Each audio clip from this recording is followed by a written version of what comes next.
Hey guys, I wanted to go over some games from the tournament. Just some interesting ones. I like the things, especially the upsets. Especially I like ones that kind of make you realize you can win in situations that you don't. So I'm gonna start off with this one is a Druid versus Priest. I don't know if you guys saw this is an incredibly unfavored matchup, but start off pretty decent with just Crystal Merchant, and your opening hand is always good. All right, I'm surprised they did. Oh, it's I'm looking at this now, but I'm kind of really surprised they didn't play North Shore on one there. It's a very weird play. I guess. Oh, I see. I guess I see what they're doing. They're figuring, okay, they don't want to get Wrath, and that actually does make sense. Um, but I don't know if I would still do it. But look how they do this, and they go right into the Emet, and that's that's a tough situation to be in. I remember this. Um, okay, I think I do this, and then I trade this down to get less health. I'm just trying to, one big minion there can just lose the game. So we're getting tons of card draw here, so that's good news. And this is a powerful play, getting more minions. I really would have liked to see an interfire there. Just instead of trading these off, like this is our opponent. I think is just playing this too passive, instead of just putting the pressure on us. And look at me, I go Oasis Surger, and I'm basically saying, and I get punished massively. I haven't killed anything else, and they go Psycho Pump into High Priest Emet. But you know what? Kill it again. It's like, and I delay quest a whole nother turn here, which is a huge cost. But it looks like if I hadn't, here I feel like I see what they're doing. Um, Part of me thinks they would have been better off, but yeah, so they kind of have to go in here, and I think it would have just been stronger if they'd gone inner fire on the Bonsandi earlier. Um, so yeah,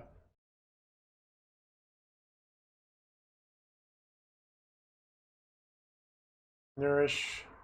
So yeah, I went for the nourish here, knowing I could go get these, and I know at this point felt like I needed, and I went for draw. I was thinking about this a long time. I remember this play because I was thinking, oh, I could go for 2 extra mana.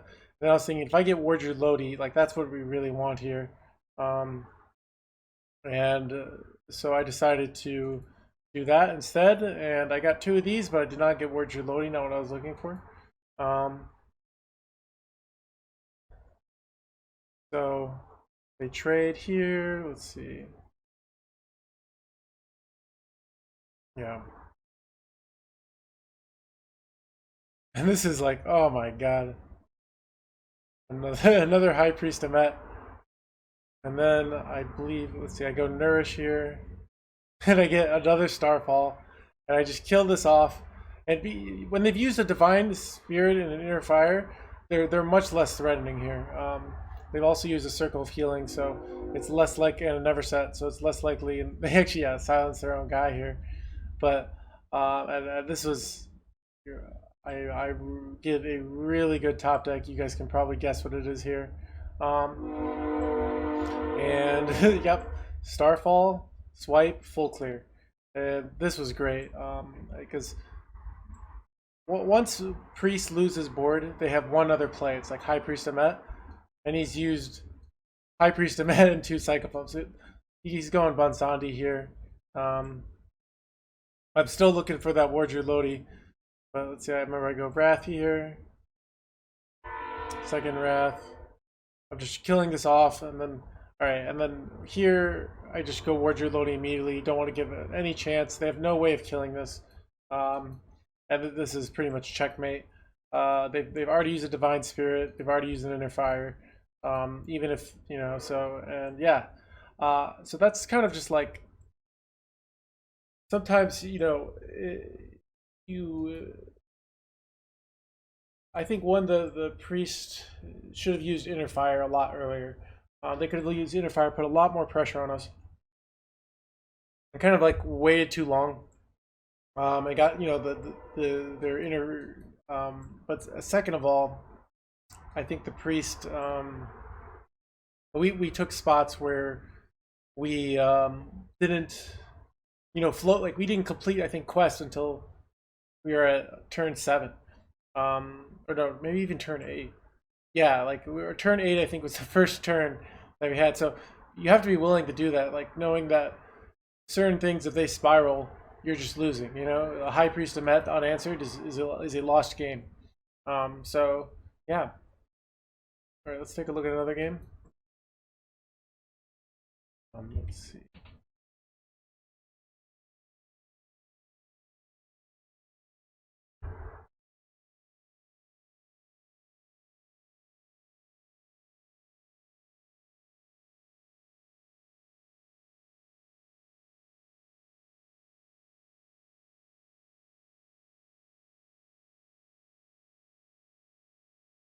I like the Druid games. Let's just do this. I'm just going to take this one out of the dark. Let's see what it looks like. And here I remember keeping Boom Pistol just because it kind of transitioned nicely. Um, with like knowing I can go Zephyr into Wild Growth. That might not be the right keep, but I was just kind of thinking it just makes the curve work.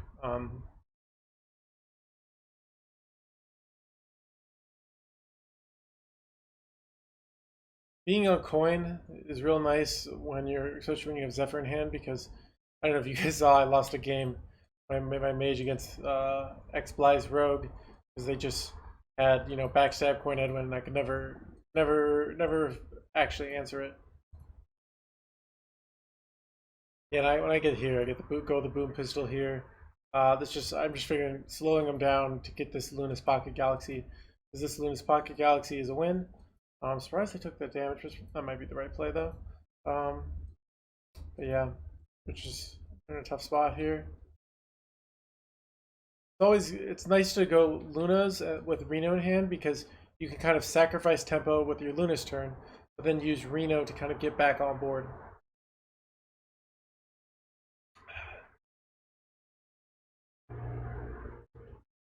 I remember, I think I get insanely lucky here with the Reno. Um, yeah, it's just killed off, you know, their shield of Galakron there, and I went Arcane Breath, didn't do a single damage to their Spirit of the Dragon Hope. Very lucky.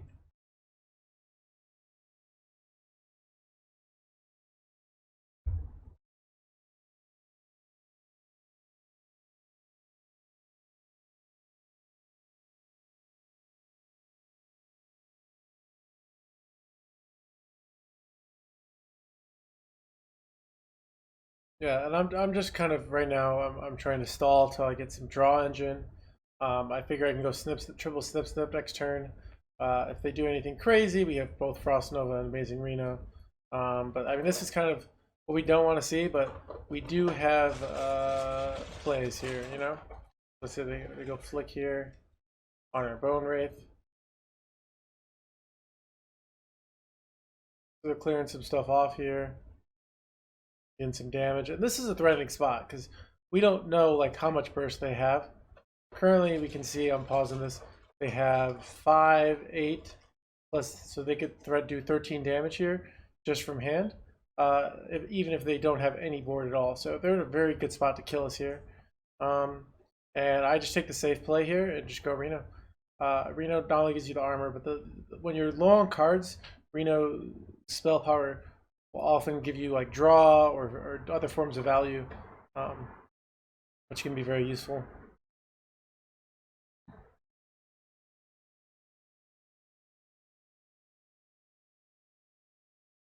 And they're just playing a bunch of stuff here. Hit us in the face.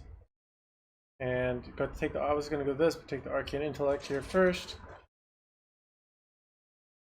And I think, did I take Book of Specters here? No, I took Blizzard. Okay. I kind of remember this spot, and I kind of wished I was thinking of doing this power creation. Part of me wishes I had gone Book because I had the Frost Nova here.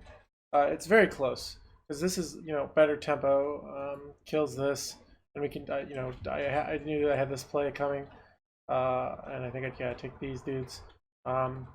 But there's a big negative here in that, like, I could have drawn Ziliax. So I think this was in my opinion, a mistake.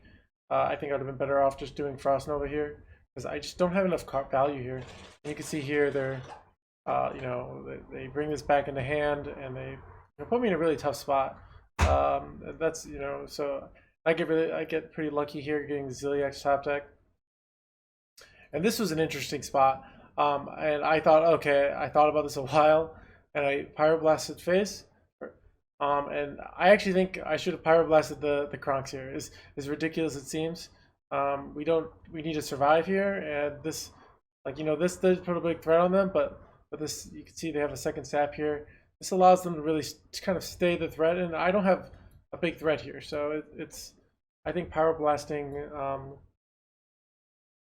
their Dragon Hoof would have been significantly better here. And yeah, because now I'm at 15 life. And then I get lucky, I top deck the book here. Dragon Queen. What did I get here? I think I took Intellect and just used it right away. Yeah. Power Defender, and then just froze the board here. This is. I think if they have another Shadow Step or something like that, they can use this to come back in the game potentially, but I don't remember what happens here. I think they probably, yeah, I think it's the last turn. They just, oh yeah, they go Deathwing. Pray for a miracle. So I think, one of the big misplays, I really think I should have taken that book there when I took the Blizzard. I thought that would have been a much stronger play. I know, so, but I know you, but yeah. Shows you sometimes you think, oh, you get Luna's down, it's a free win, and I could have lost that game for sure. They got very close to to killing me. Yeah. Let's look at another game.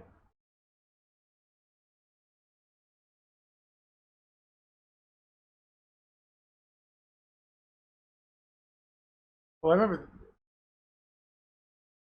that was a really interesting game. I remember. Well, let's look at oh, I gotta show this game. This was my favorite game of the series. So this is Priest versus Priest. And Priest versus Priest is, everyone disses on it. I love it. It's so fun. Some games are over on turn 2, but there's so many ridiculous things that can happen. And this is one of those games. And this is for the top 8. Like, now this is the game 1, so here I decided to coin Acolyte. I'm thinking I can possibly get a trade over this, and I just thought doing something like passing for a few turns was too weak, but they get this nice silence on me, and this is a really bad spot. And I tried to hear this. I have Pyro and Silence, which can be useful later. So I kind of think, and this is, like, you can see how far behind I am here. They have a 2/6 injured, High Priest Amet. And I go do this. I don't want to get the other guy, and I silence their High Priest Amet here. And I'm just trying to do some damage. I'm trying, and I can't remember if, okay, they left this guy alive. And I punished him very badly for this. I get this going. And hero power here. Now we have a 6/6 to their silence 2/5. He has a silence here though, but he's both silences now. But we're in still a tough spot. Like, we're behind on board. Bonsandi is coming. So I go injured here. Or get this Acolyte. This Acolyte's incredibly valuable right now because we're out of stuff. I had a 50% chance to get that, and then they get Basandi here, and I'm like, oh, this is so bad. But then I see, okay, look, we have 2 circles of healing and a wild Pyromancer, and I'm like, oh my god, this is the spot, because I can do a lethal, and we know they got a North Shore here, and they're probably going to use it. So I just do a play here. I hero power my own face here because I'm thinking sometimes they have weird lethals. Double Divine would be lethal, but I was just thinking I'd rather have more health because I'm probably going to lethal next turn. And they go North Shore here. This is just like a normal play. Like, They're playing for board. They're getting some heal. They use their own circle of healing. You know, like, oh, I'm drawing 3 cards, or they do it twice, and this, and they've already used both silences because the next level play would be to silence your own North Shore here, but they can't do that because they've already used both. And I already knew that. I knew that was assist. So I was thinking, okay, they're definitely going to use a North Shore here. Um, and this play makes me so happy.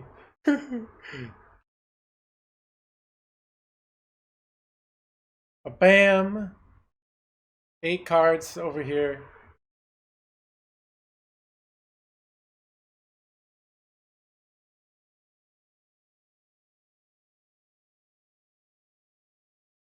You can see the cards going down. 5, 4. Doesn't even show it well. 3. And this was. I felt really good about this game. Just like I, there's so much room. This deck will certainly be missed because I don't know what they, not exactly sure what they could have done, but you know, I did think they maybe could have played less minions. Now I had so much that I could have done even more. I had another circle and never set, but I think you know maybe they were far enough ahead to play a little less things and to minimize their chances of lower their chances of getting lethal. Now it's a hard calculation to make in the moment, but you know they were very head on board there, and it was going to be almost impossible for me to come back on board. So yeah, and this happens on games that are worth tens of thousands of dollars. So you know, like this isn't just a meme. But you have to be you're not looking for this, but you know this is the last tournament. I guess this will happen, and this guy's getting Hall of Famed. But yeah, all right, we can go forward. They're dead. All right.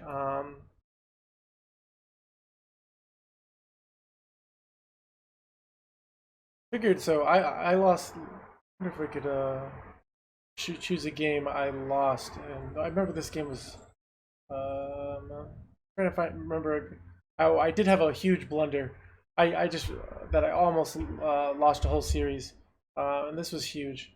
Um, so I'm playing against a rogue. You can see they have Edwin stuff ready to go in their hand.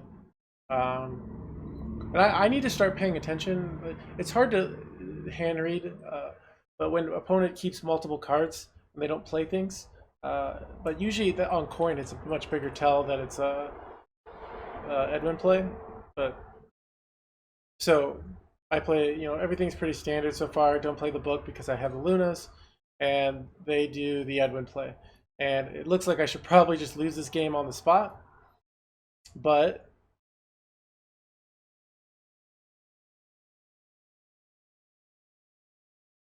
look how sick this play is.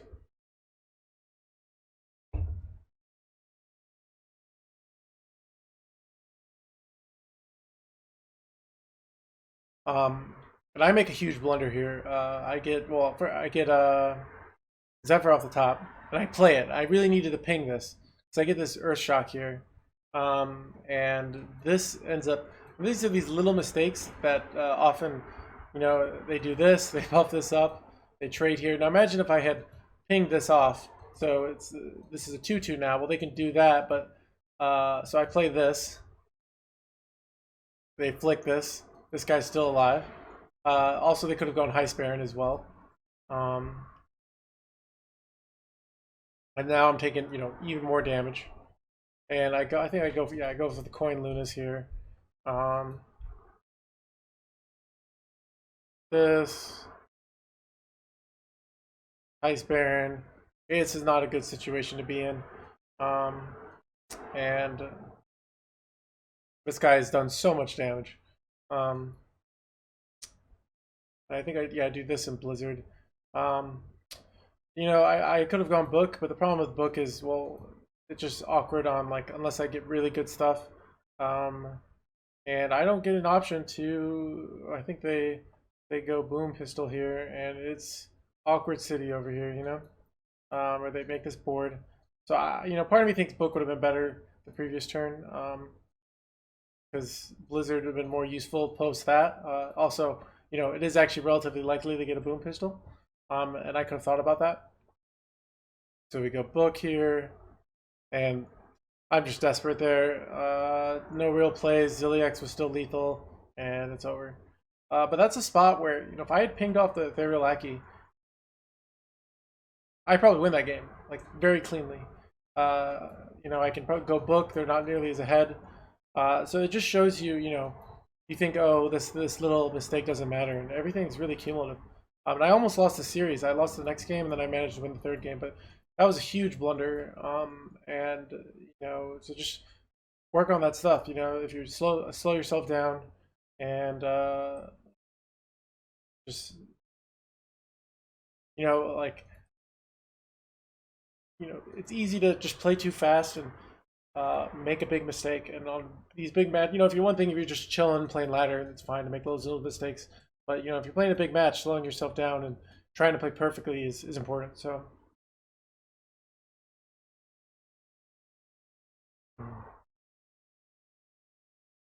Oh, well, this was I think this is earlier in this. This is my earlier in the set.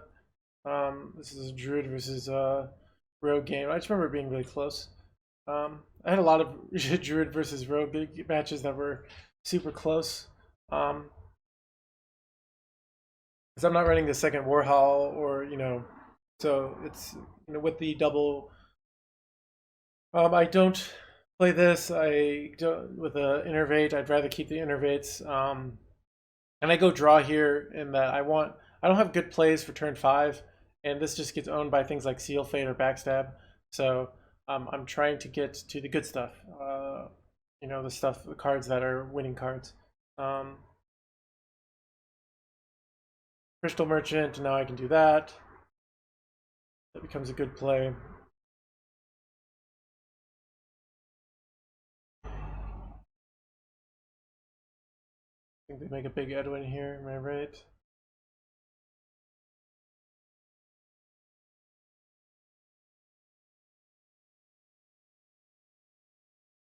Yeah, and we're lucky we have I have, oh, I think did I go swipe here? I did, yeah. I think I was thinking Starfall like gives me these two out, but I wanted to keep the next innervate. And Starfall is very valuable in future turns, and then I literally just do Starfall this turn. But um, also, like, I generally, you know, some people might play Hidden Oasis there, thinking heal, but I find you really want to wait on your Hidden Oases when you can. But I do this, and I'm kind of really hoping they don't have Flick here. Flick is very strong here. This is unfortunate they get this Restless Mummy. But yeah, they managed to kill all this stuff, which shows you, you know, I was thinking, oh, 12 stats, this is going to be so hard for them to get through, but they managed. But you know, I have the one Rising Winds here. Oh, I remember, yeah, I could just do this this is a clear. And Wardrobe Lodi is a super strong card to have in this matchup, but we're in a spot where the problem is, all right, we're ahead on board, but we have 2 cards in hand. They kind of suck. You know, we're at 7 mana when they're at 8. That's not a place we want to be in. We want to be at more mana. Let's start with this, and I go Oasis Surgery here. This is another spot where I'm just saying tempo is more important uh, than and I think I go face here in that I'm thinking they've already used I wanted the taunt here, make it a little more difficult to kill these, and they've already used Edwin. So the most important, and we've already used the swipe and a Starfall. So a lot of the value of Lodi has kind of gone away.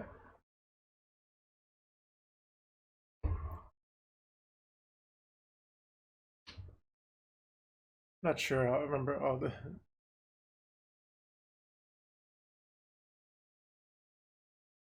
this is another spot where I'm just like, oh, this is so awkward. Where I consider briefly going the list, but I'm thinking a 5-1 is not nearly as important than 12 health. And this is like, oh my god. I don't have an answer for this. So I play the Cenarius here, and this is really good because it's double taunt, and they get super lucky to top this, like this Faceless Corruptor. Because if they hadn't top decked this, they're just gonna they have to trade here, and then we have Wrath. We probably cleanly clear this off and win. And they put his face for 12, and this is a bad spot. I'm not gonna lie. And horrible top deck here. And I really just have to like if they top deck Leroy and get a Kobold Lackey, it's game. And they get this praise Galakrond, which is not good, just because it's not a lot of value. But you know, they have Assassinate here. See, this is bad. Like this is very bad, guys. And I thought I was about to lose, and I got this Nourish here. Starfall. This is a big decision. I could have gone Hidden Oasis here, which plays around kind of Leroy plays. And I think I was thinking, I'm not sure what they had left. I think they already used Sap. I'm not sure. Let me see if it says. Yeah, I think I don't remember if they're running a second Sap. I think what I was thinking was, if I go Hidden Oasis here and they top deck something that kills it, I lose. And I was thinking, okay, if I Starfall this down, I clear everything, and then they have to have Leroy Kobold or Leroy this, and that's somewhat hard to do. It's about 1 in 12 plus something else. So I took that risk thinking, okay, if I survive this, I much more likely win the game. And my risk pays off, but I could have certainly been punished here. And they get this, and this is the time where I decide, okay, I am not willing to make this risk anymore. And yeah, I just heal, put this taunt in the way. And this was actually a very interesting spot here at the end. I have 1 card left in deck, and I'm thinking, okay, so they haven't played Flick yet. They managed to clear this off. I'm thinking, oh, I could go Oasis Surgery here, clear everything with I have a Floop as my bottom card. But I'm thinking, okay, if they top deck Flick here, they can kill that, and then I'm fatiguing. So I decided to go Ysir here, trade this off, and I'm gonna get all the cards immediately out because I have 1 mana and I have this Crystal Merchant out. I'm gonna miss 2 dragons, but that's fine. And pull out all the dragons here, and that's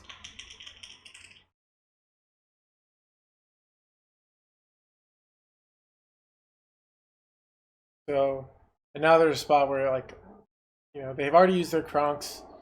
It's so hard for them, and now we even have this. So they really have to kill us by some miracle, and that worked out. But it's you always have to tout this line against Rogue of okay, do I do the play that plays around everything but doesn't maybe is worse overall, or do I take a little risk here but I might get lethal, or I might get really punished. That's really it's a constant tough battle with the Druid versus Rogue, knowing how greedy you can be when you go Nourish versus when you go Hidden Oasis or Oasis Surger.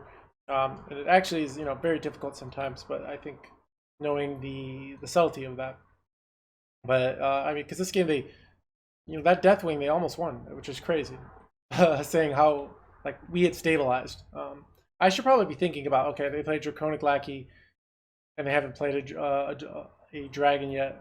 I should be thinking about Deathwing and what my plan is, but I don't think I would have really realistically changed a lot of plays there. So trying to think of one last. I think that'll be it. But yeah, those are some really, I thought, fun, interesting games from this that I attached in the competitive first run article. Should be all there. A big list of all the replays, so you can go watch them all. Feel free to ask me questions. The answer might be, oh, I don't know. The answer might be, I think that was a misplay, or the answer might be, it's a lot of times there are a lot of spots where, in hindsight, seeing the hand, people have caster vision. So say, oh, I don't this, but that but I definitely thought overall, except for that one hero power play, which was a huge blunder, I thought my overall play was incredibly good, and thus I think my results show for it. So yeah, so check that out. Feel free to ask a question about a game, either in the YouTube chat or in the competitive first run chat. And thanks guys.